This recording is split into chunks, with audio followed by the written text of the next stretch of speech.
노무현의 퇴임 후 전국은 급변하기 시작했다.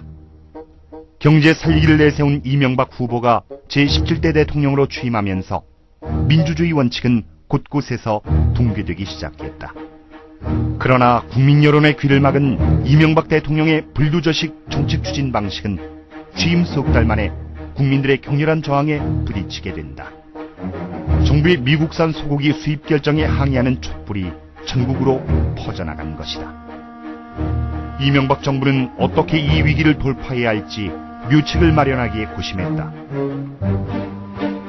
반면 노무현 전 대통령은 퇴임 후 고향 봉하마을로 돌아가 시민 노무현의 삶을 시작했다. 야, 기분 좋다! 최고 권력자에서 평범한 촌부로 탈바꿈하기 주저하지 않았던 그는 고향 봉하마을에서 농사를 짓거나 손녀와 자전거를 타는 등 평범한 생활을 누렸다. 할아버지 따라오너라. 또는 그를 보고 싶어 찾아오는 많은 국민들과 격이 없이 어울리기도 했다. 대통령 할 때는 욕을 짜더라 했었더니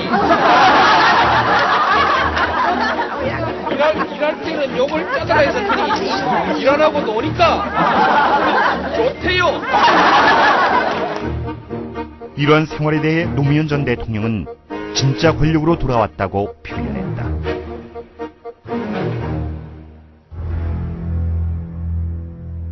그러나 평범한 시민 노무현의 인기는 지지율이 추락하는 새 정권에게 눈엣가시였다. 곧바로 이명박 정부는 노무현 죽이기를 시작했다.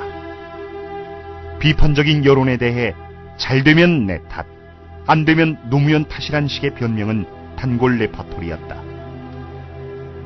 2008년 6월부터 이명박 정부는 노 전 대통령이 무단으로 국가 기록물을 가져갔다고 주장하며 노무현을 공격했다. 재임 시의 대통령 기록물을 유출시킨 것은 실정법상 명백한 불법 행위입니다. 이에 노 전 대통령은 문제가 있다면 자진 출석하겠다며 정면 대응에 나섰다. 결국 조사는 흐지부지 세인의 관심에서 멀어졌다. 노무현에 대한 압박은 날이 갈수록 점점 더 거세졌다.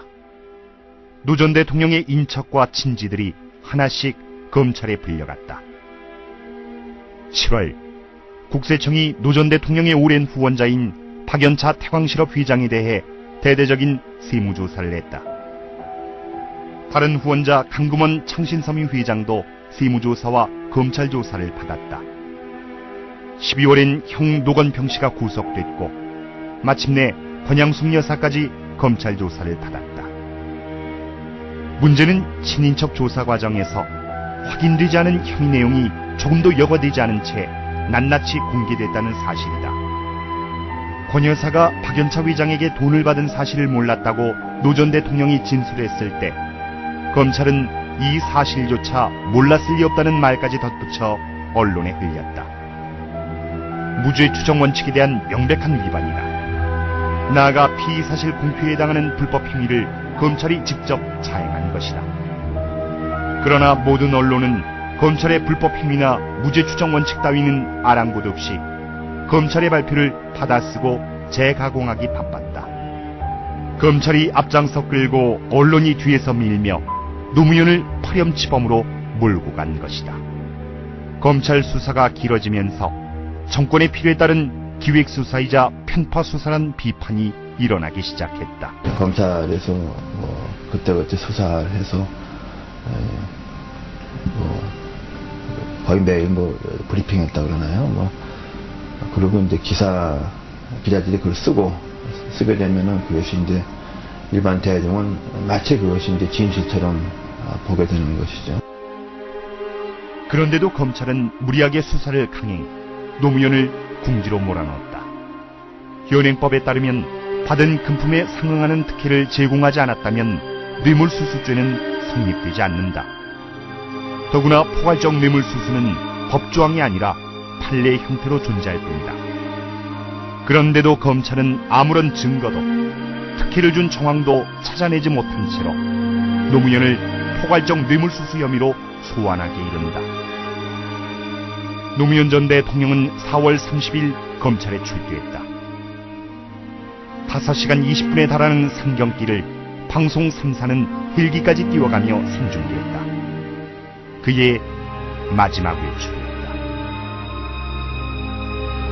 그리고 2009년 5월 23일 제가 하고 싶은 노래는요. 사람 사는 세상이 돌아와 너와 내가 부둥켜 안을 때 무슨 덩어리 너가 잡지 저 붉은 태양에 녹아내리네. 사람 사는 세상이 돌아와 너와 나의 어깨 동무 자유로울 때 우리의 날이 저절로 넘기 거리로 달려가노라.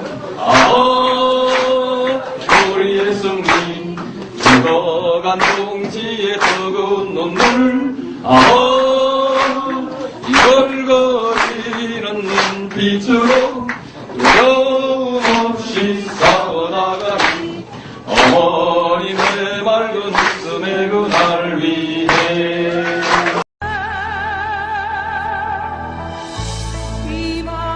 존경하는 의원 여러분, 그리고 국무위원 여러분, 부산 동구에서 처음으로 국회의원이 된 노무현입니다. 국무위원 여러분, 저는 별로 성실한 답변을 요구 안 합니다.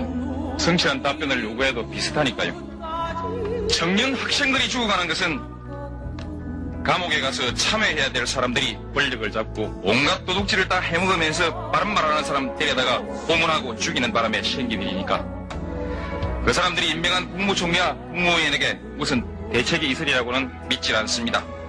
물으면 제가 그러지요. 제가 생각하는 이상적인 사회는 더불어 사는 사람 모두가 먹는 거, 입는 거 이런 걱정 좀 안 하고 더럽고 안 입고 온 꼬라지 좀 안 보고 그래서 하루하루가 좀 신명나게 이어지는 그런 세상이라고 생각을 합니다. 만일 이런 세상이 좀 지나친 욕심이라면은 적어도 살기가 힘이 들어서 아니면 분하고 서러워서 스스로 목숨을 끊는 그런 일은 좀 없는 세상 이런 것이라고 생각합니다. 노동자와 농민이 다 함께 잘 살게 되고 임금의 격차가 줄어져서 굳이 인류대학을 나오지 않는다 할지라도 높은 자리에 그리고 안 올라가도 사람 대접 받을 수 있는 세상이 되면 그런 세상이 와도 지금처럼 이렇게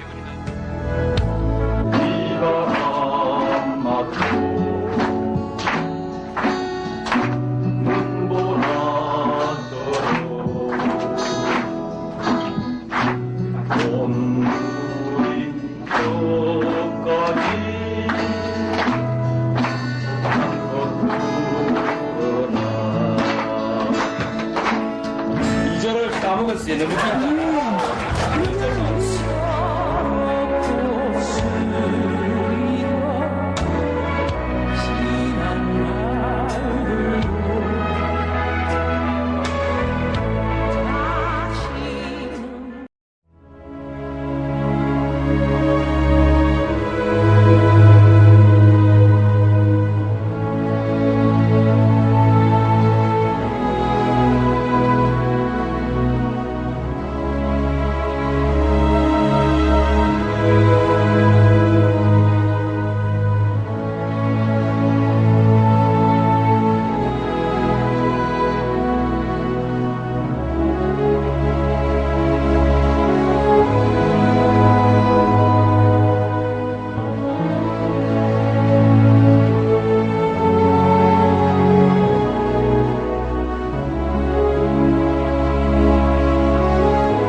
노무현의 퇴임 후 전국은 급변하기 시작했다.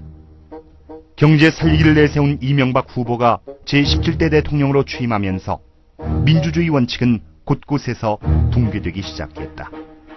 그러나 국민 여론의 귀를 막은 이명박 대통령의 불두저식 정책 추진 방식은 취임 석 달 만에 국민들의 격렬한 저항에 부딪히게 된다. 정부의 미국산 소고기 수입 결정에 항의하는 촛불이 전국으로 퍼져나간 것이다. 이명박 정부는 어떻게 이 위기를 돌파해야 할지 묘책을 마련하기에 고심했다.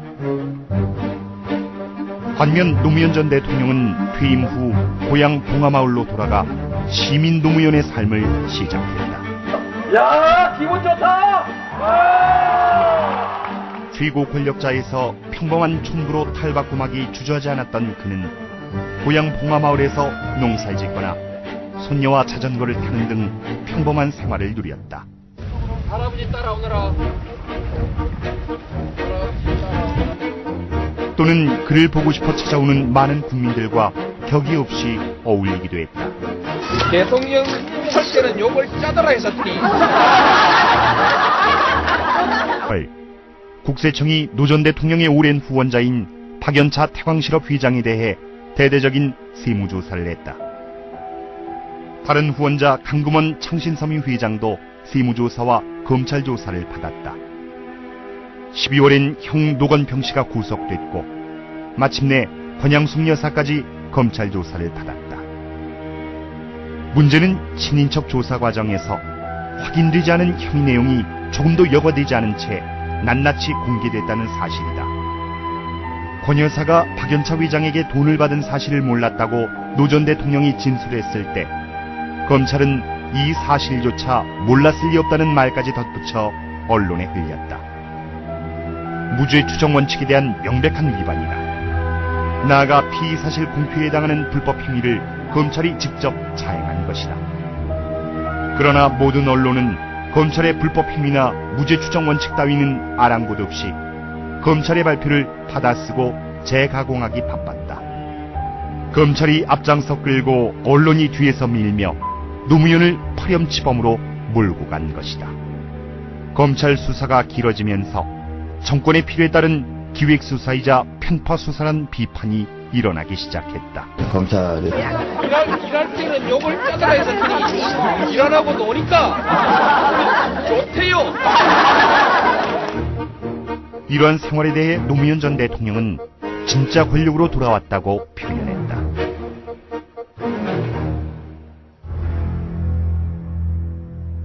그러나 평범한 시민 노무현의 인기는 지지율이 추락하는 새 정권에게 눈엣가시였다.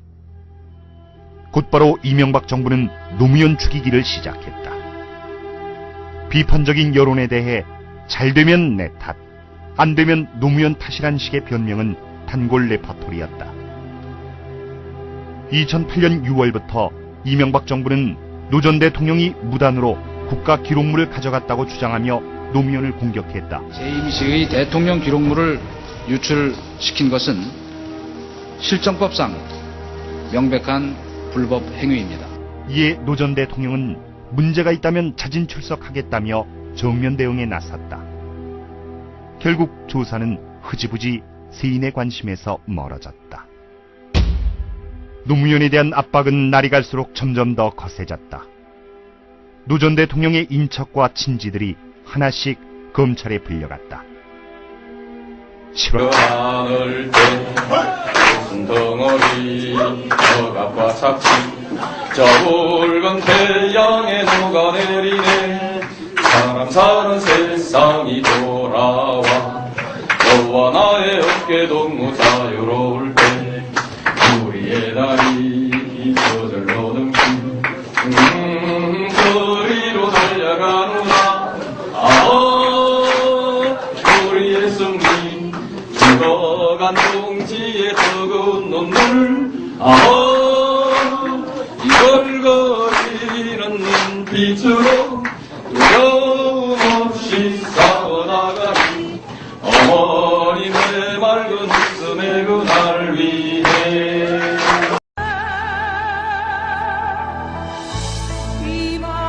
존경하는 의원 여러분 그리고 국무위원 여러분, 부산 동구에서 처음으로 국회의원이 된 노무현입니다. 국무위원 여러분, 저는 별로 성실한 답변을 요구 안 합니다.